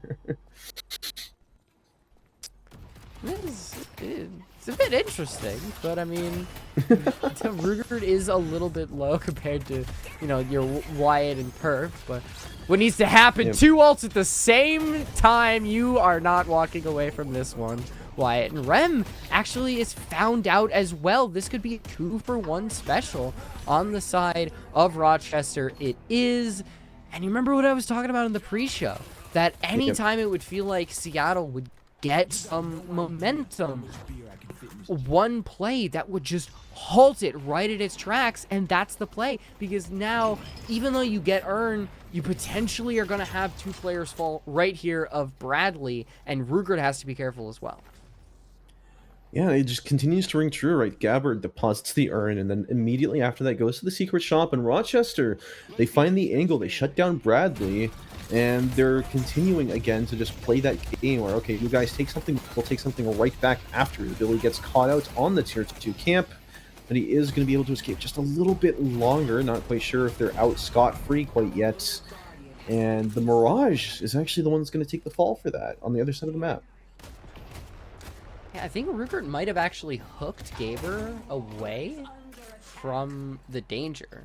So, only very good at, you know, hooking the enemies, very good at helping out your team. It saves what could have been an absolutely abysmal to a salvageable one, and it's Rugert to bring out the hyper beam, trying to pressure out the page. Mina is going to take a lot of damage, a very aggressive Nox Nostra, and it costs Mina almost her life. Paige is going to get knocked back with that bomb. And this should be Seattle getting that Guardian. There's so many abilities being thrown their way. The sleep is going to stop the Abrams where he stands, but it's not going to affect his HP in the slightest. Down goes Arcus all the way from when Rugert beamed him down with that Hyper Beam. And even though the Guardian hasn't fallen, Seattle just seems so insistent on trying to keep this fight alive. Yeah, that's not really a situation you want to find yourself in. And then yet again, Bradley getting caught out by that Paradox swap, getting picked off at the later fight. It's difficult to come back from. And we saw there was some limit testing. Arcus really their luck on the Nox strike. The Hyper Beam, I guess, that's a Mythbuster episode for you guys who are wondering who would come out from that confrontation successful.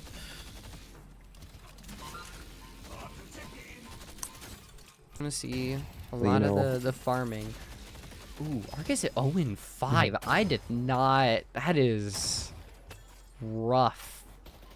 Now, granted, I'm a Drifter player, so like 0-5 in lane is just kind of the normal experience. But for a player like Arcus, who had a very good first game, starting out 0-5 is really going to be the struggle, and that's when you're probably going to have to take a lot of this time to farm up, get back to a situation where your Nox Nostra can have that impact, and Rugert isn't going to be able to simply shut you down with a Hyper Beam or with a hook. Yeah, it does really suck to be put in that situation, but also when you're looking at the economy, this is still farming up quite well relatively. The in-game pulls everyone back, prevents the stick out onto the Mirage. It's going to be an attempt at a swap, not really missed. And it's going to be a full retreat from both of these teams afterwards.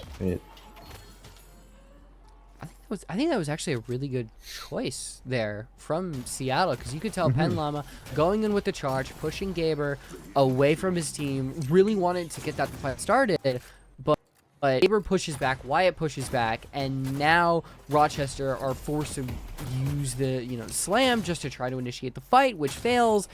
And now you end up walking away, still able to farm, actually get an advantage when it comes to souls. So when the time comes, Pen Llama is not going to have that ult. And this is a dangerous fight, I will fully admit, but you've got a werewolf on your side. Wyatt can simply back off, help out Gaber. Actually find a kill from this would be completely valuable if he's all alone. They have so much escape possibility. Affliction goes out. Here comes Pen Llama, and now you want to get away as fast as possible. Something Seattle have done a very good job at, not sticking to that fight in recent times. Yeah, it was a really good angle for them. They were unfortunately not quite able to find the rest of the damage they needed to take out Marky Poo.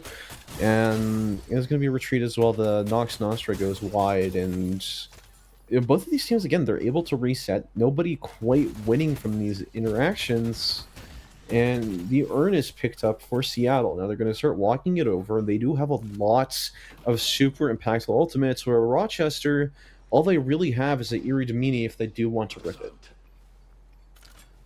And there is, I'm counting correctly, it's currently a 4v2 by the urn. Paradox is going to come in, so there is going to be some assistance. Do have some ult. Abrams is going to drop that urn in, so even if Rochester lose this, they have the urn. You have Hyper Beam, you have the sleep, and Pen Llama goes down. Your big tank is taken right off the board, and Rochester have to back up completely. But due to the urn's timing, I think Seattle might have actually grabbed it. It seemed to be the weird UI at the end there. But Arcus trying to get a walker off of this with the assistance of Bite Node, not able to do it, and now have to back completely off with that 19k Mirage. And now Rochester is losing Pen Llama early, not getting any impact off of those charges that he loves. Yeah, and to clarify for everyone in the chat, everyone watching from home, so Seattle did manage to secure that urn. It was knocked down at the base of the stairs, and then afterwards, while Rochester were being driven away, a member of Seattle went through, picked it up, and deposited it towards the end of that fight. So ultimately, again, a very winning trade from Seattle. They're starting to build up their lead up to 5k, 6k now. And again, they're starting to play out the rest of this map. Perp excellently farming. You got Wyatt on the silver as well, starting to get ahead, and that's exactly where you want to be, because you want to continue to be a threat out here, and you really want to force people to respect you. We see Spawn Peak, the Paradox, already locking in that slowing hex, and I'm sure it's the first of just a couple more to come. We also see a suppressor coming out from Pocket, and there's a lot of utility-oriented buys here that are going to really be important in shutting these people down. We also see that Rugert made that big purchase of the Echo Shard. So much damage coming out on all three of those players. There, and Arcus, very low amount of HP, but it's Vinjin who gets caught out. You're not going to have any support from the Rem so far. And while the rest of Seattle are trying to back off, White is going to be able to pop that. On the left lane, it was Lerv up against Bradley, up against Gaber, and now the left walker is probably going to fall unless there's assistance. Nope, it seems like the two are actually going to back up fully, go farm. They know that help was on the way. Yeah, so far the course of this match, even though the drafts, we sort of called them out at the beginning for being more similar, the difference in the gameplay itself and the state of the current match couldn't be more night and day different. We do see here Perp going in deep, getting on that Mirage, or getting on the Mina, sorry. And again, using the Dispel Magic there just to clear the curse so she doesn't die. She is very afraid of this Mirage so far. I would be too. That's a 22k Mirage. I mean, he puts a lot of Jin's marks on you. That is so much spirit damage coming out on you.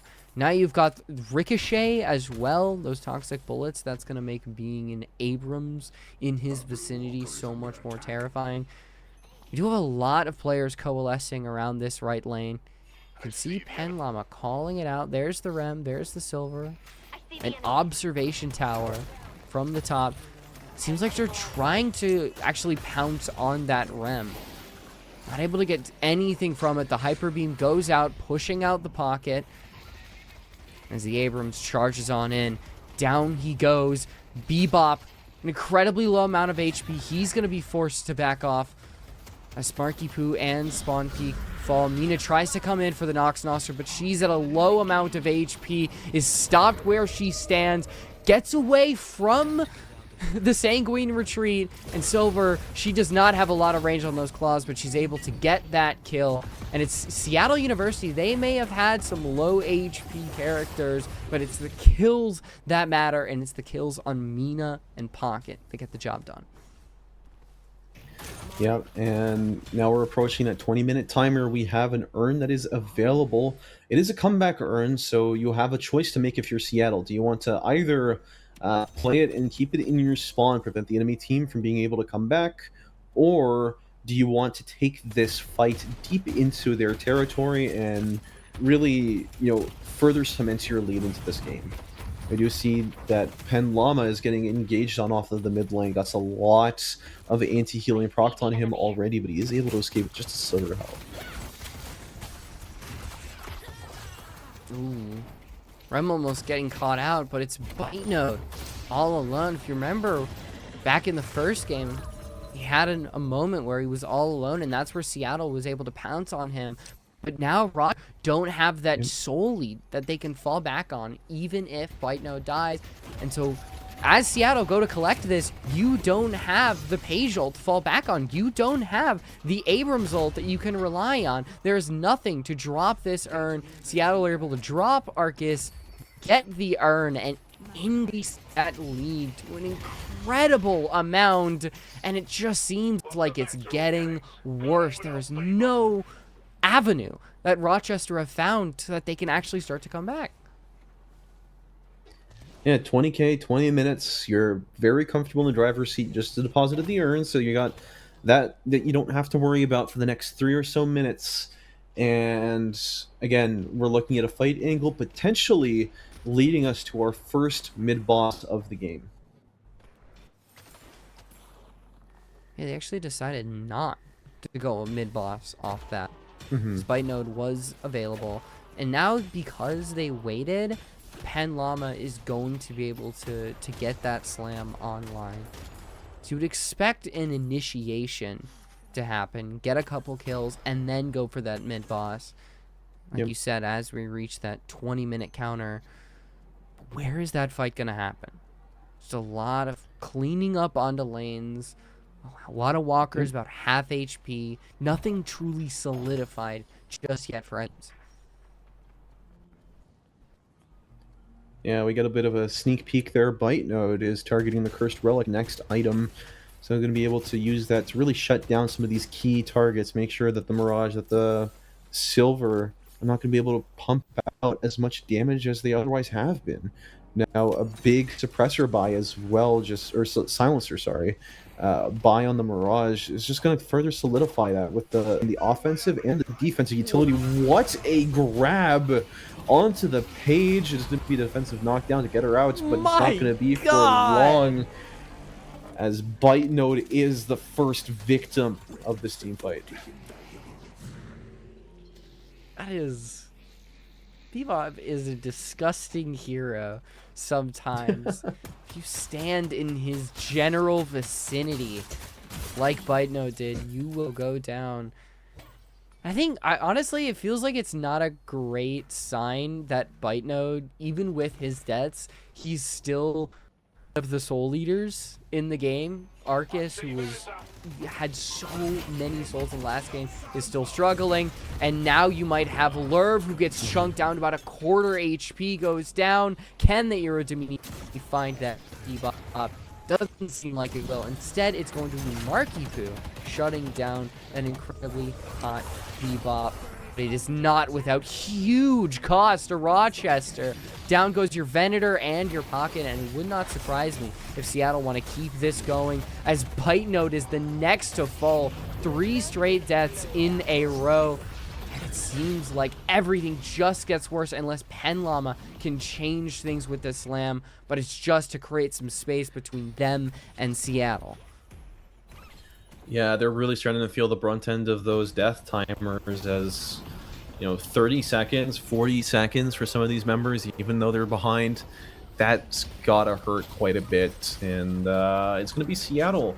We're walking in here getting that first mid boss of the game, and there isn't going to really be that much of a contest. So they do have a consolation prize. Arcus was able to secure the Walker on the right hand lane, but other than that, you're looking into the next 4 minutes, the next 5 minutes.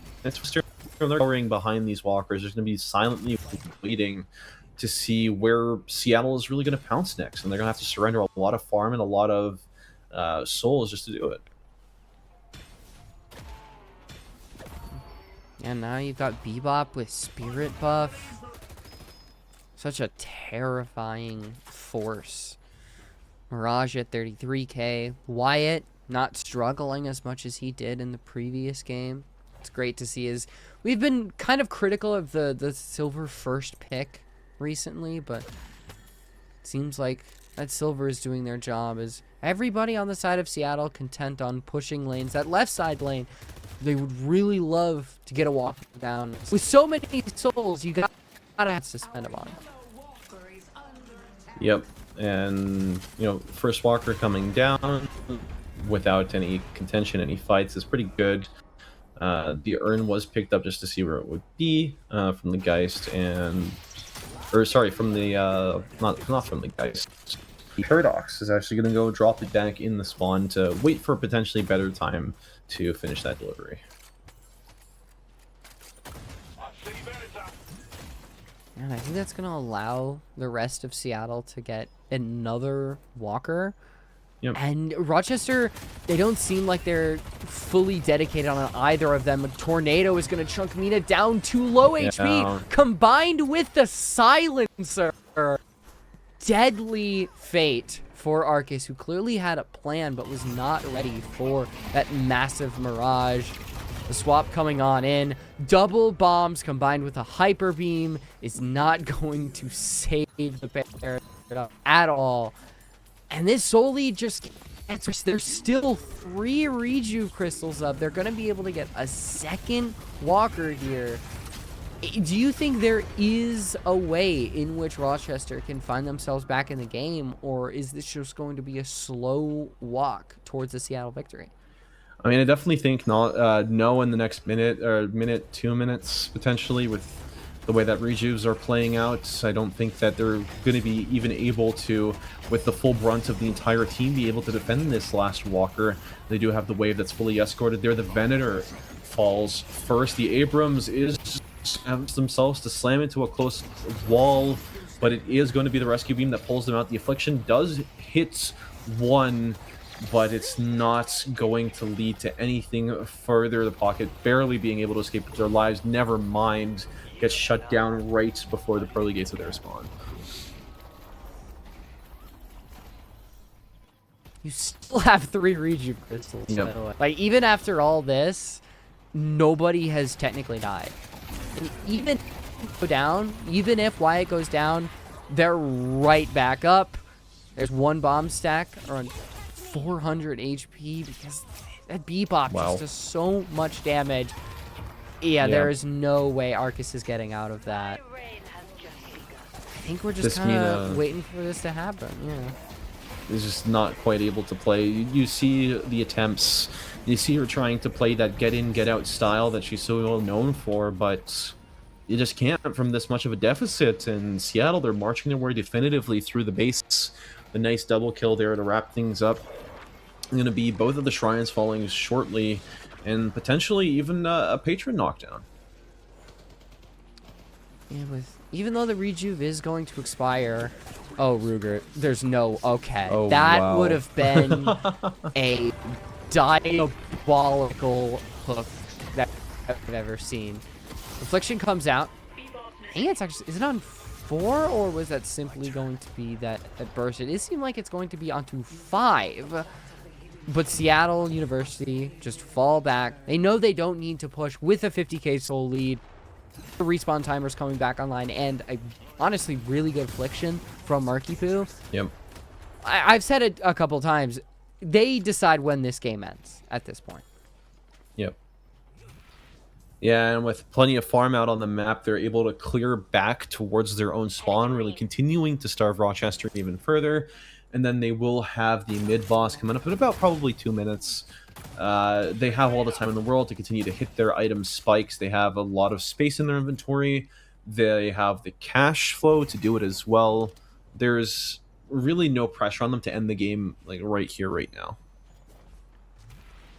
I feel like Ruger is playing almost an assassin with the way that she's hiding around these corners, trying to get these really disgusting. A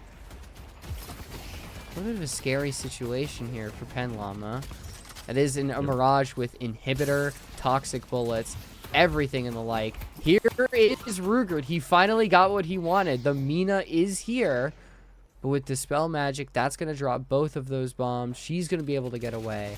And I do want to remind you guys that Dispel does not get rid of the bombs anymore. It drops them on the floor. But because Mina's so fast, it doesn't really matter. Yeah, you're just able to get them off of you immediately, and then you can bats away, or you can honestly also just sort of walk sometimes. It doesn't really impact you too heavily. It's mostly just a nice change, especially in team fights, where you drop the bomb on the floor, maybe something picks it up, or you're still fighting around it in the vicinity, so you're still able to take advantage of it, but be gone. Especially with Mystic Expansion, which the bomb does have.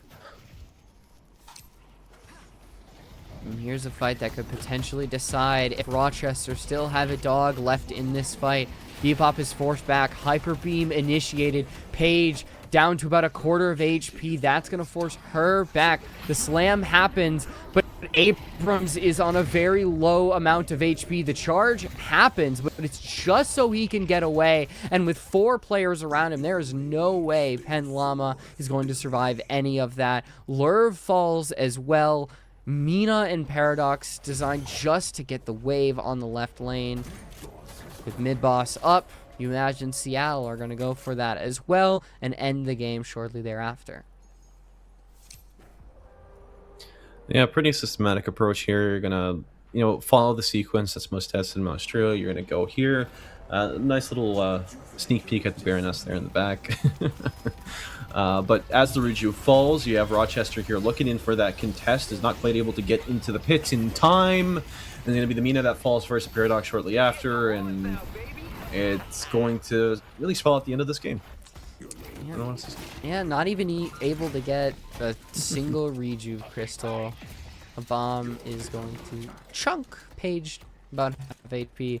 She's going to run, delaying the inevitable at this rate. With those 3 rejuve crystals, with 45-second timers on Rochester, Ruger knows his job is done. He's put the bomb down. Paige is a dead woman walking.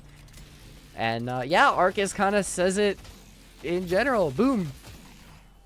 Ruger has honestly done a very good job at separating a lot of these fights and being the difference maker. Something we called out in the pre-show that Bebop could do. Yeah, and I don't think either of us could have really seen how significantly that shakeup was going to happen, right? Being able to shut down your opponents, being able to put them in,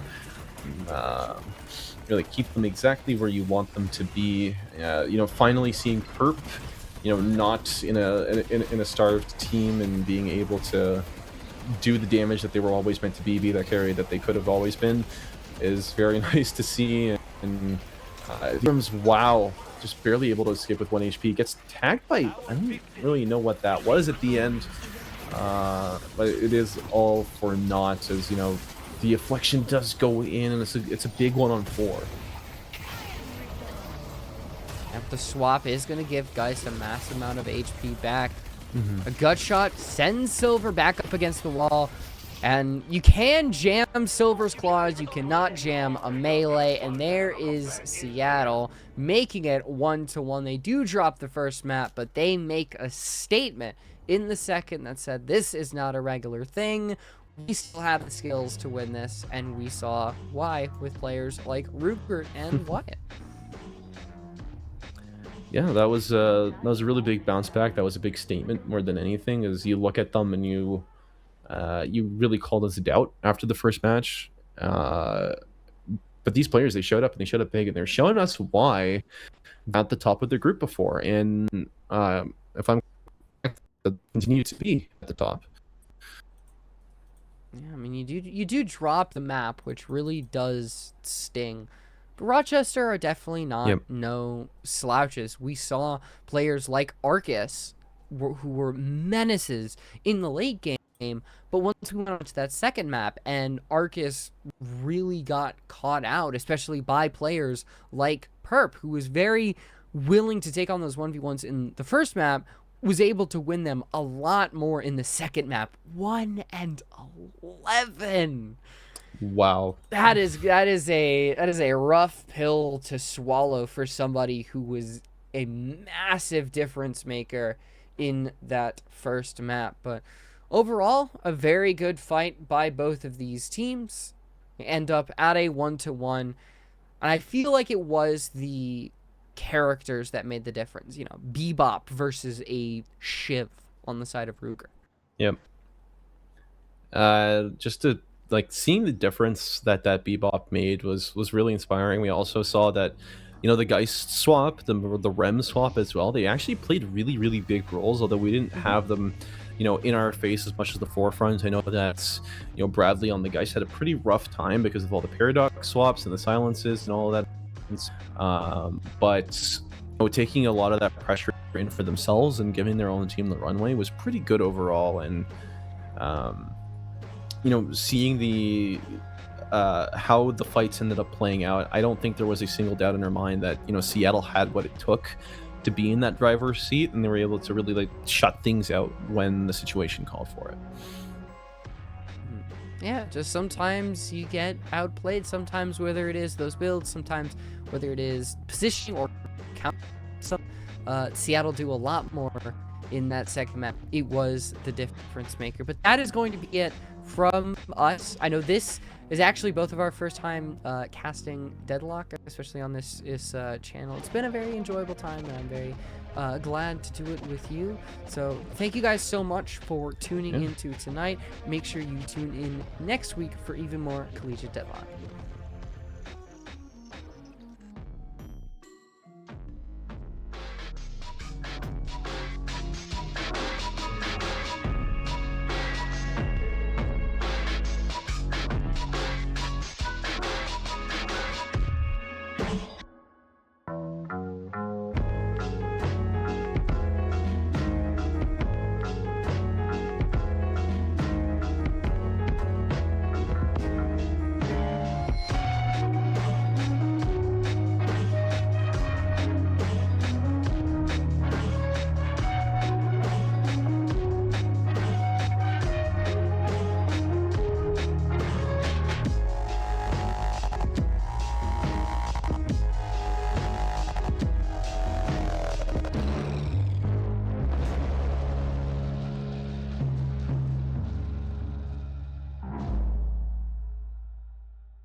In time, all men die. The gun just speeds things up. Pride!